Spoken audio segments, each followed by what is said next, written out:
Being an atheist continues to be one of the greatest perceived shortcomings of a candidate running for president. I'm not ashamed to admit that I'm a Christian. There's something wrong in this country when gays can serve openly in the military, but our kids can't openly celebrate Christmas or pray in school. I'll end Obama's war on religion. The vast majority of the population, including its leaders, including its public officials, have been people of faith. I think if you do not understand that our Judeo-Christian values are one of the reasons why America is such a special country, you don't understand our history. Religion is, say, 90% good and 10% bad. And when it's bad, it's really bad. Oh, it's Jesus Christ, our president. A nationwide poll by the Pew Research Center in 2014 found that 71% of Americans identified as Christian. However, according to a new study by the same organization, 92% of the 114th Congress identifies as Protestant or Catholic. Meanwhile, only 0.2% of Congress is religiously unaffiliated, compared to the 20% figure nationwide. With such an overwhelming majority of religious members in comparison to the national percentage, just how much does religion play into our politics? Where it gets to be a problem is where people who have a sincerely held religious belief believe they can impose that belief on everybody else. America's religious history has been a positive thing, a good thing.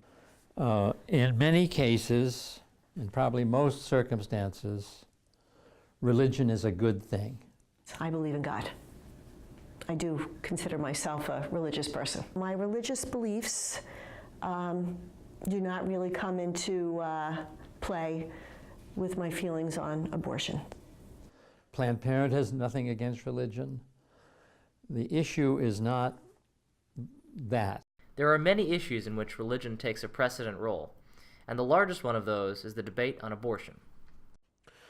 Well, I don't think it's had enough of an impact on abortion legislation, unfortunately, because I think most believers in this country are opposed to Roe versus Wade, and it's still legal after some 40-something years.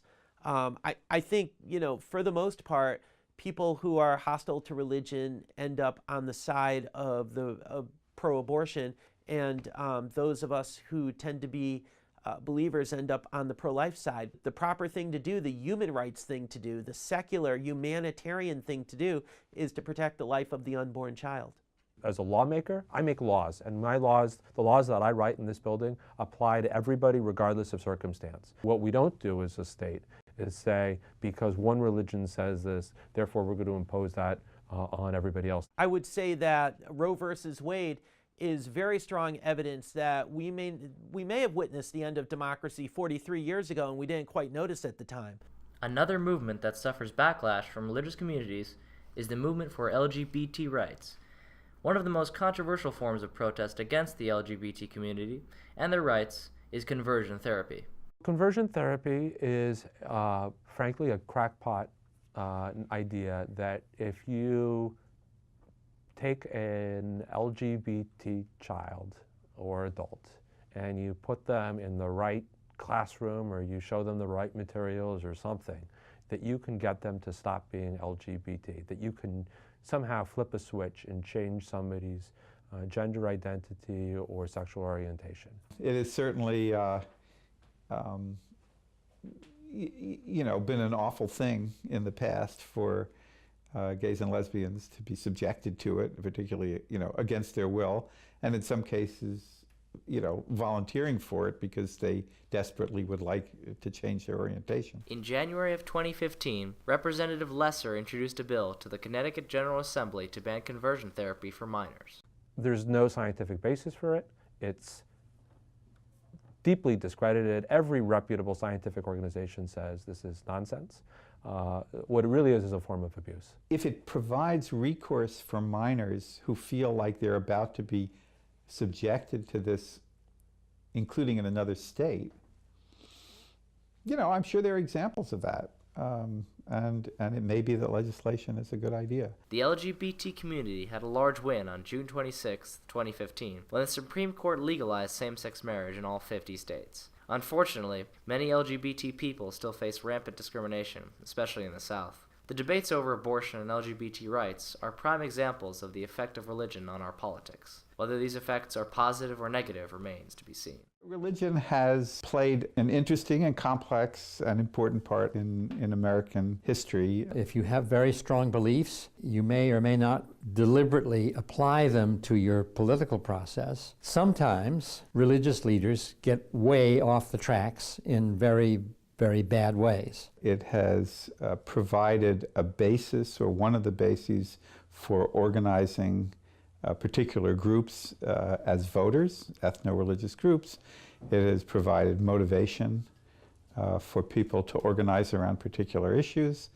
It has provided a basis for prejudicial activity against other groups. So it's a big, messy story that continues as big and messy today as it has always been. Are we still a government of the people, by the people, for the people? Are we still a self-governing people? Do we still have self-government here in the United States of America? We are a country of laws. We're not a country of men. We don't come with our individual prejudices and our individual religious beliefs and our faith-based beliefs and tell other people what to do.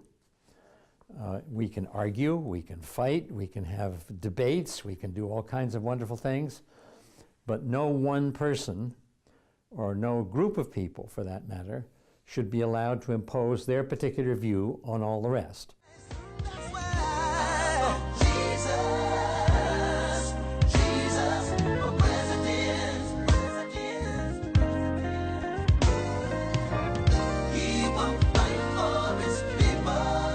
Thank you, Civic Life Project. I hope you all get A's.